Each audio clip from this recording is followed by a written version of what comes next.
मन बस गयो नंद किशोर, अब जाना नहीं है कहीं और। बसा लो वृंदावन में, बसा लो वृंदावन में।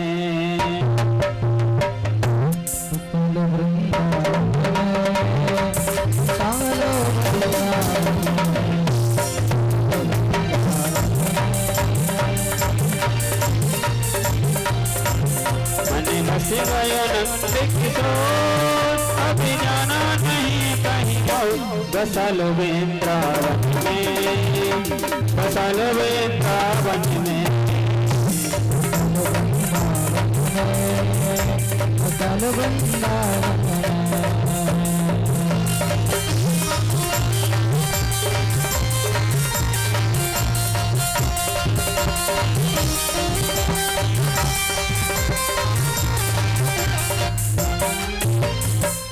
सौंप दिया अब जीवन तो है, सौंप दिया अब जीवन तो है। रखो जिसे भी राखो मोहे,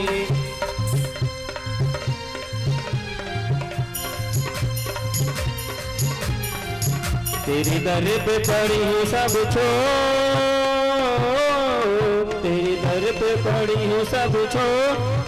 अब जाना नहीं है कहीं और। बसा लो वृंदावन में, बसा लो वृंदावन में, बसा लो वृंदावन में।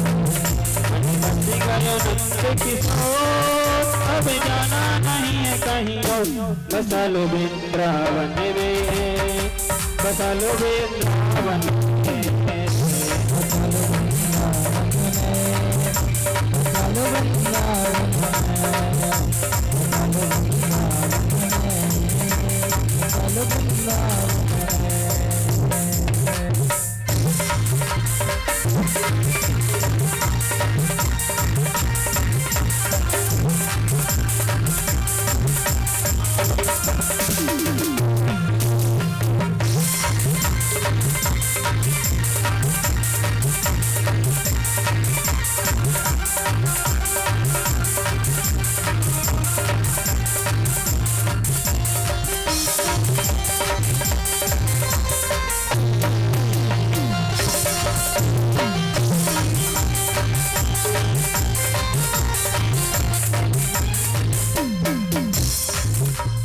चाकर बन के सेवा करूंगी, चाकर बन के सेवा करूंगी। मंद करी मांग कलेव करूंगी,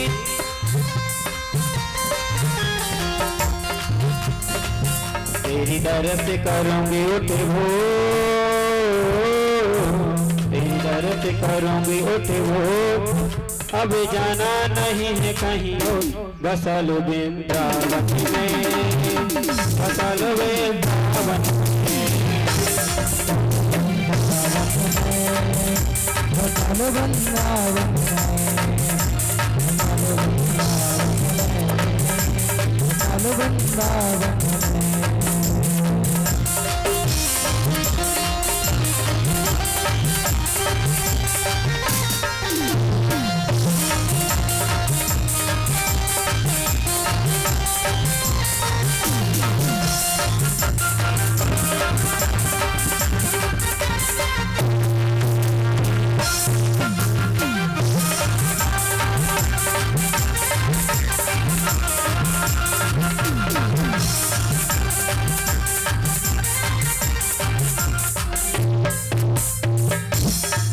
अर्ज मेरी मंजूर ये करना,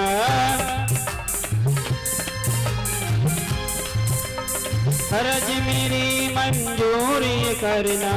वृंदावन से दूर न करना,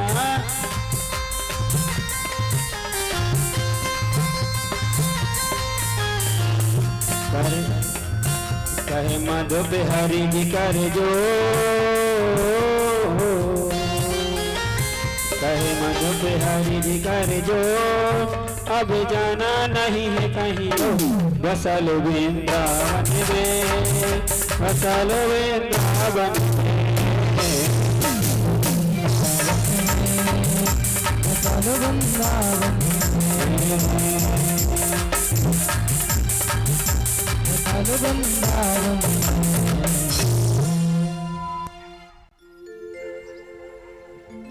सुरथी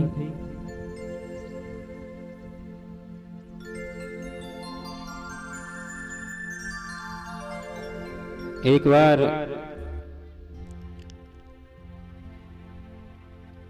भगवान अंबिकावन में गोप ग्वालों के साथ ठहरे हुए थे। उसी समय नंद बाबा को एक अजगर ने पकड़ लिया।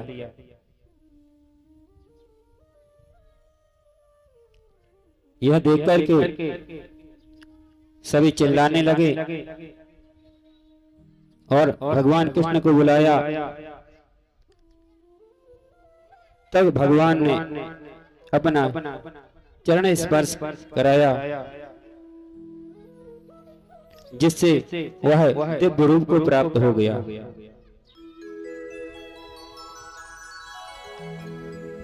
और भगवान के सामने हाथ जोड़ करके खड़ा हो गया कि हे प्रभु, मेरा नाम सुदर्शन है, आपके चरण स्पर्श से मेरा उद्धार हो गया।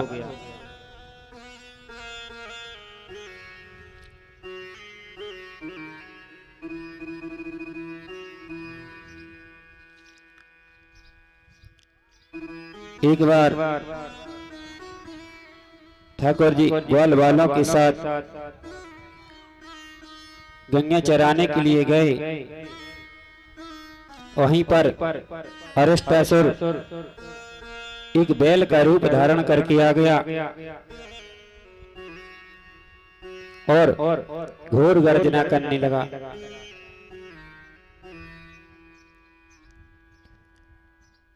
जिसके कारण उसके भय से सभी डरने लगे। सभी ने नंद नंदन की शरण ग्रहण की।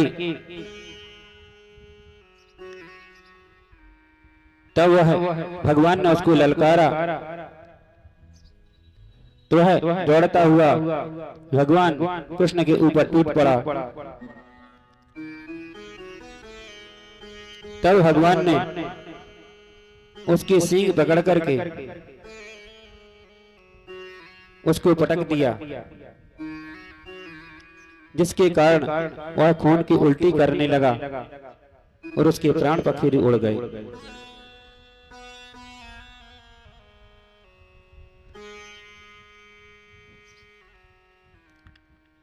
अब कंस ने विचार किया कि अक्रूर जी हैं, इनके युद्धवंशियों से अच्छी बनती है, इसलिए अब अक्रूर जी को ब्रज भेजना चाहिए।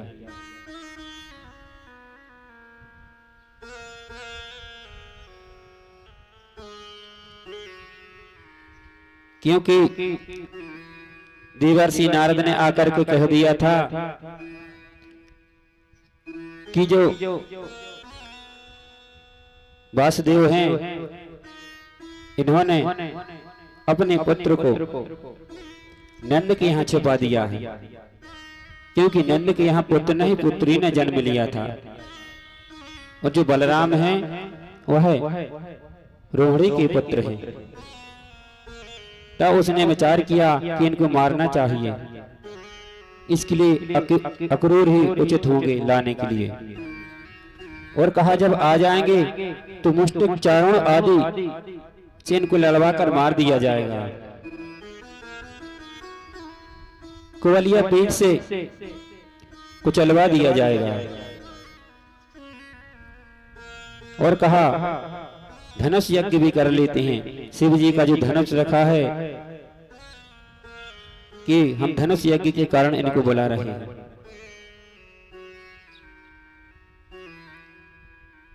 कंस ने अक्रूर को बुलाया और कहा, तुम नंद यशोदा के यहाँ जाओ और बलराम और कृष्ण को लेकर के आ जाओ।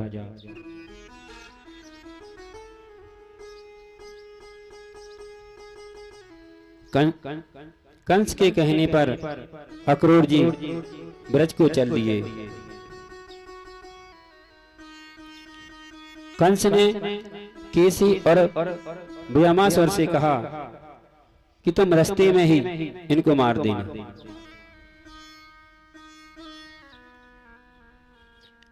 महाराज केसी जो घोड़े का रूप धारण कर लेता था, यह ब्रज में पहुंच गया।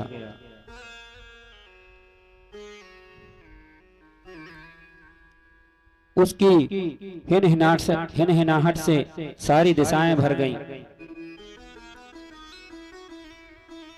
जब अपने वह गर्दन के वालों को गर्दन हिलाता तो जिससे बादल और आकाश के विमान में तितर बितर हो जाते।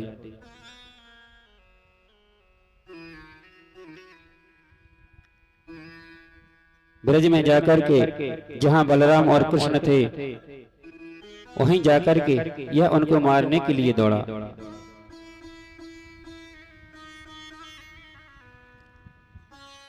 तो भगवान ने उसे पकड़कर जमीन में पटक दिया। वह पुनः उठा चेतना आने पर और भगवान से लड़ने के लिए पुनः दौड़ पड़ा। तब भगवान ने अपना हाथ इसके मुख में डाला तो वह नन्हा सा हाथ ऐसे लगा जैसे अग्नि हो, और भगवान ने अपना हाथ बढ़ाना प्रारंभ किया, जिससे इसकी सांसें रुंध गई और प्राण पखेरु उड़ गए।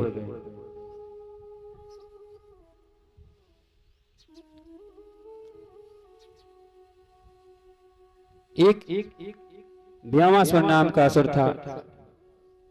उसने ग्वाल बालों का रूप धारण किया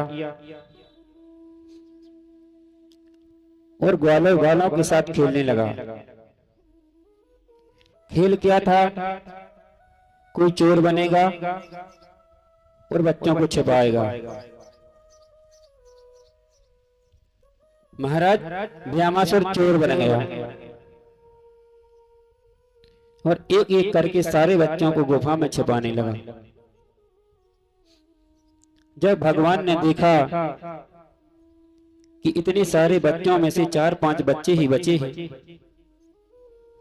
तब भगवान समझ गए कि यह इसी दुष्ट की चाल है। एक बार जब वो एक बच्चे को पकड़ करके ले जा रहा था, भगवान ने उसे पकड़ लिया और उसका गला दबा दिया।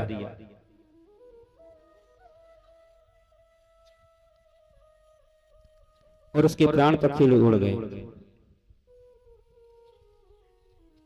अब अक्रूर जी ब्रज की यात्रा कर रहे हैं। रास्ते में विचार करते जा रहे हैं कि आज हमें उन परमात्मा के दर्शन होंगे जो इस धरती का भार उतारने के लिए जन्म लिया है। ऐसा सोच विचार करते हुए ब्रज में पहुंच गए और दिन अस्त होने को था। पता नहीं कि कब पहुंच गए। जैसे ही ब्रज की धरती पर अक्रूर जी पहुंचे, तुरंत रथ से उतर करके और ब्रज रज में लौट गए।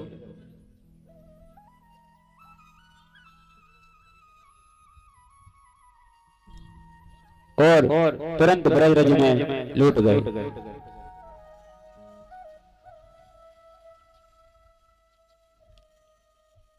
वहां से उठ करके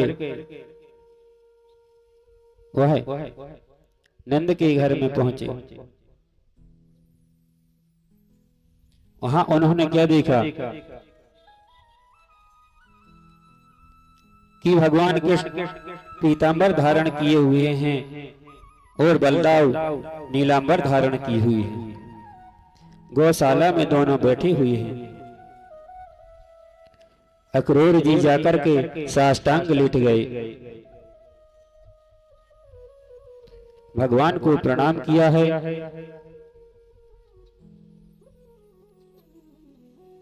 अब बलराम कृष्ण अक्रूर जी को घर में ले जाते हैं। घर में ले गए, बिठाया, जलपान किया, अक्रूर जी से कुशल क्षेम पूछा। नंद यशोदा भी आ गए, उन्होंने भी अक्रूर जी से पूछा कि मथुरा में सब ठीक तो है।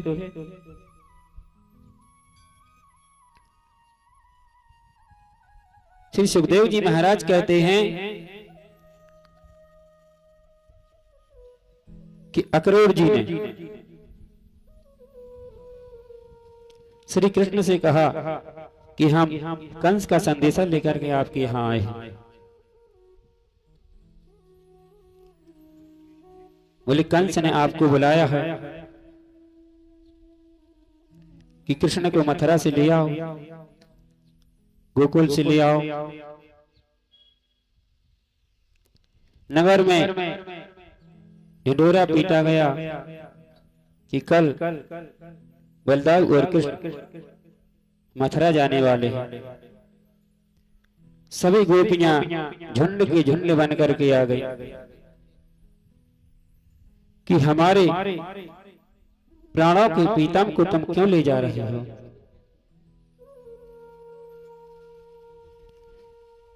गोपियां कहती हो, धन्य हो विधाता, तुम विधान तो रचते हो और जब हम पूर्ण रूप से आपके हो गए हैं तब आप छोड़ के जा रहे हो।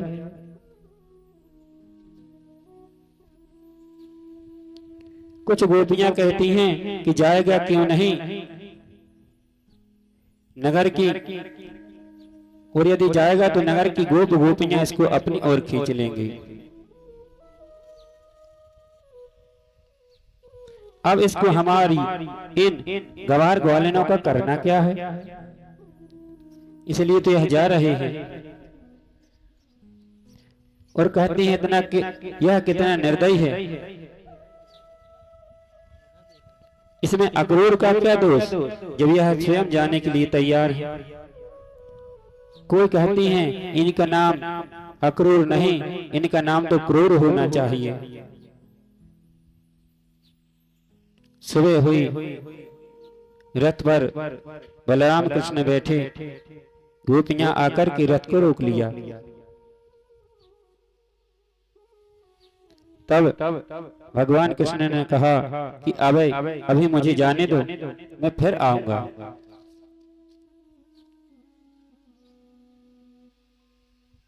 क्योंकि मथुरा मेरी कर्म भूमि है।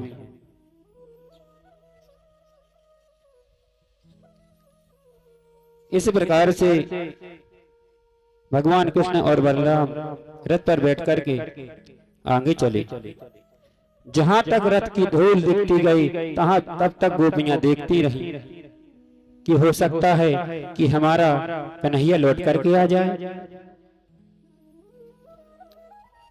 जब नहीं आई तब वह पुनः अपने घर में लौट गई। यमुना तट पर आए, भगवान ने जल ग्रहण किया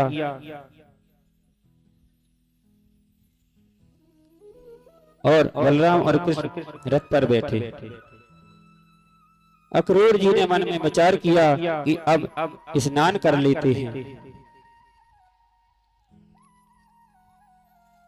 अक्रूर जी स्नान के लिए यमुना नदी में गए। एक डुबकी लगाई तो जल में क्या देखते हैं कि बलराम और कृष्ण जल के अंदर खड़े हैं।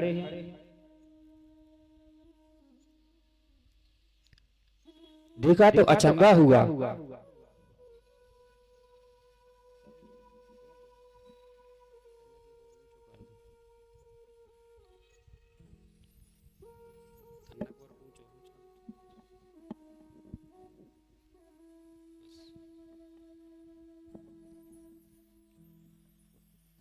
देखा तो बलराम और कृष्ण रथ पर बैठे हैं।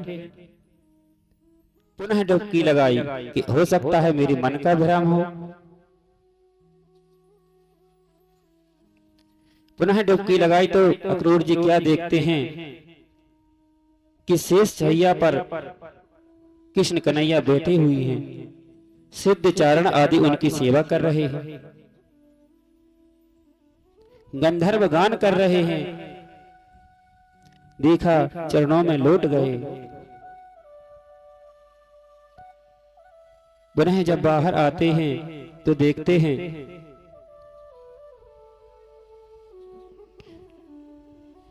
कि आज हमें भगवान ने अपनी लीला दिखाई।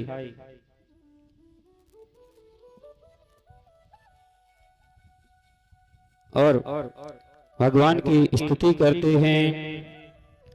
भाजमानं पदम करम शंख चक्र गदाधरम श्री वक्षे स्त्रवकौस्तौ स्तुवन्मालिनम्।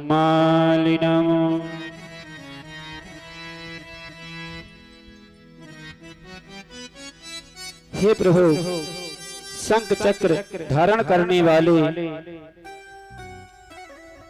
कौस्तुभ मणि पहनने वाले, आज आपने मुझ पर बड़ी कृपा की। आज मुझे अपनी लीला के दर्शन कराए।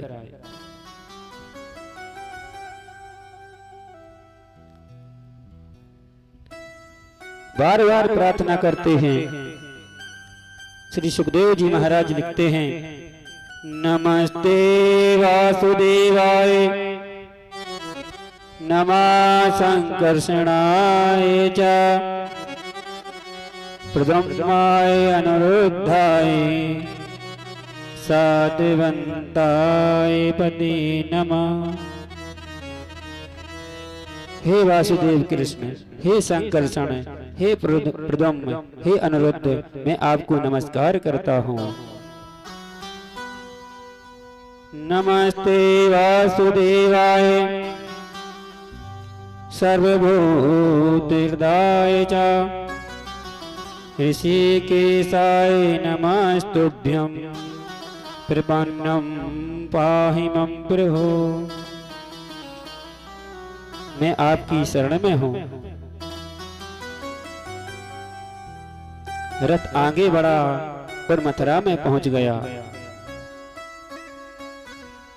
नगर द्वार पर पहुंचते ही भगवान ने कहा कि हम अब नगर भ्रमण करना चाहते हैं। अक्रूर जी ने कहा, प्रभु हम भी साथ में चलेंगे। तब भगवान कहते हैं, तुम अपने घर जाओ, हम नगर देख कर के आ जाएंगे।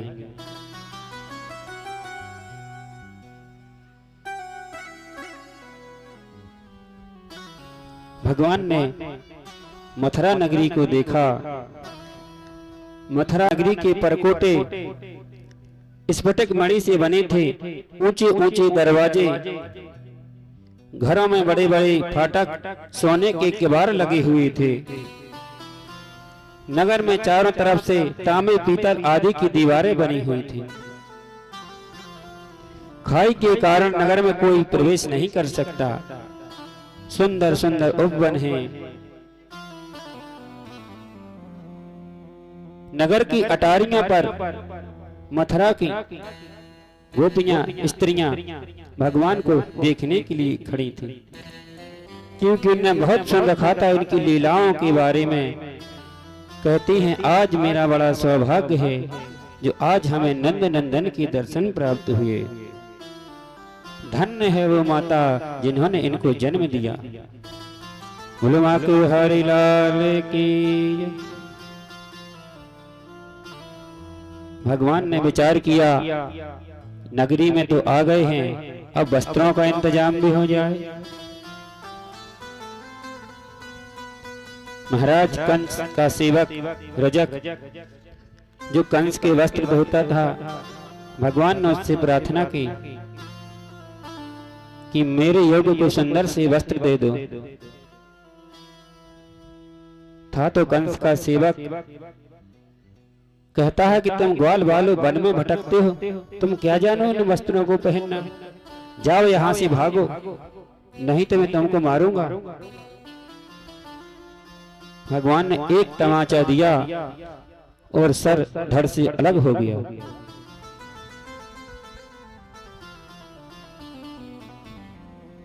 वस्त्रों को लेकर के भगवान दर्जी के यहाँ पहुंच गए। दर्जी ने भगवान का रूप देखा और बड़ा प्रसन्न हुआ।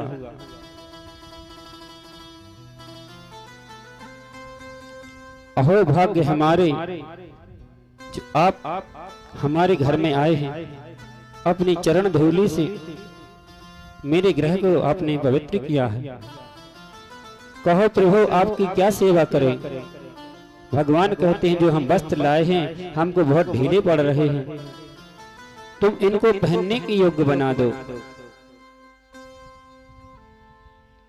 दर्जी ने उनको काट छाट कर ऐसे बना दिया कि भगवान को पूरे पूरे आ जाए। तब भगवान ने दर्जी को आशीर्वाद दिया, इस लोक में तुम्हें भरपूर धन संपत्ति तुम्हारे पास रहेगी,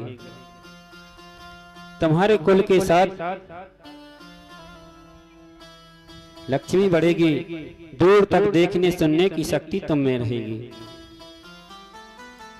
अब भगवान सुदामा माली के यहाँ पहुंच जाते हैं। सुदामा माली ने भगवान को देख करके आसन पर बिठाया, चरणों में लौट गया। अहो भाग्य प्रभु, जो आप हमारे घर में आए हैं,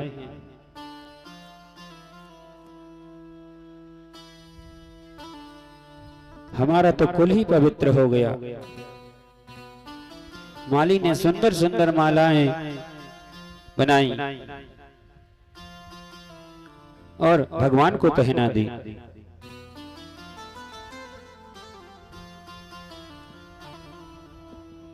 तब भगवान ने कहा, हे माली, तुम्हारे वंश के साथ तुम्हारी यह संपत्ति भी बढ़ती जाएगी, ऐसा मेरा आशीर्वाद है। लक्ष्मी की तुम्हें कमी नहीं रहेगी। रास्ते में जा रहे हैं, एक तीन रास्ते में कुब्जा मिलती है और तीन ओर से टेढ़ी थी, हाथों में अंगरास लिए हुई थी। भगवान ने कहा, सुंदरी तुम कौन हो, किसके लिए ले जा रही है? इसकी खुशबू तो बहुत अच्छी लग रही है। तो वह कहती है, मैं कंस की प्रिय दासी हूँ, कंस के लिए ले जा रही हूँ। भगवान ने कहा कि थोड़ा सा हमको भी दे दो। भगवान के रूप को देख करके वह मोहित हो रही थी। कहा, ठीक है, इतना कहते हो तो थोड़ा सा तुमको भी दे दी। भगवान को पीत वर्ण का चंदन दिया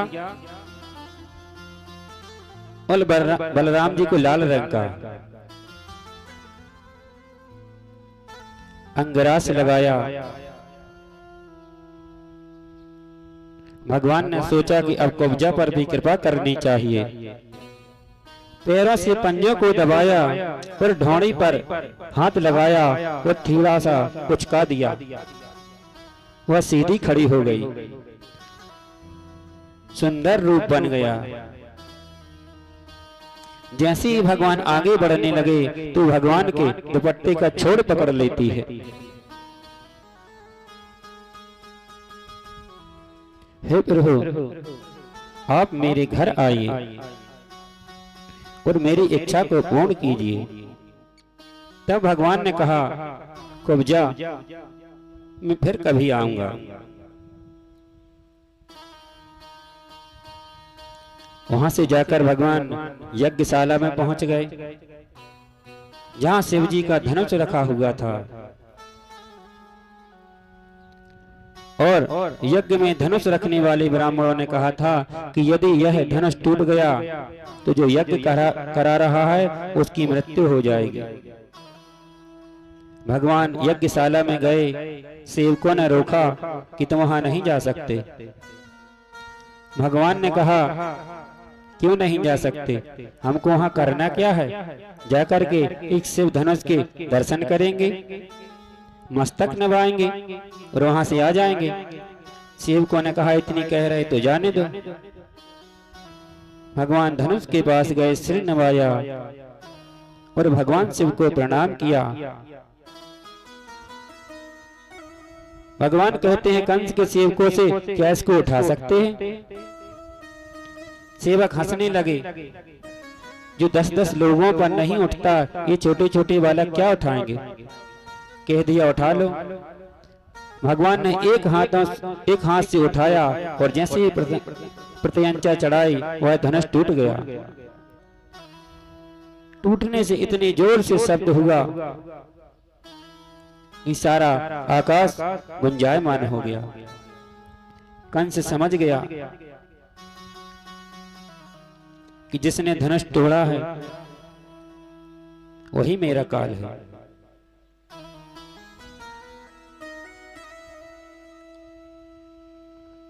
2 मिनट भगवान नाम संकीर्तन, उसके बाद कथा में प्रवेश करेंगे।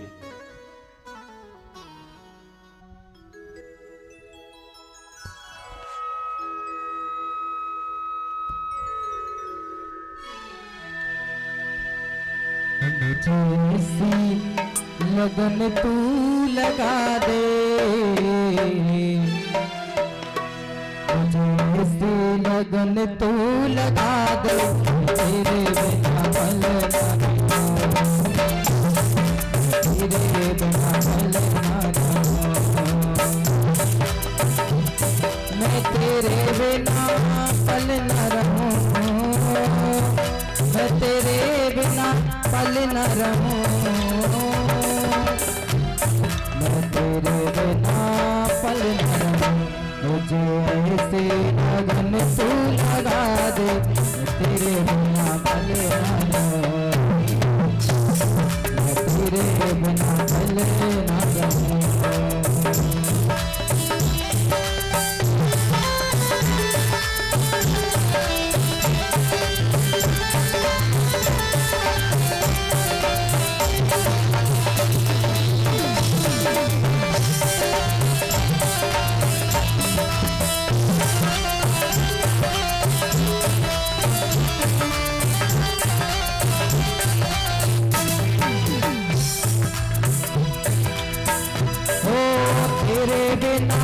पल न रहूं, मैं तेरे बिना। दोनों हाथ उठाकर ताली की सेवा करते हुए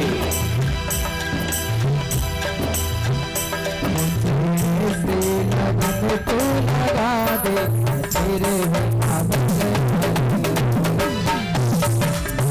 पल न रहूं, तेरे बिना पल न रहूं।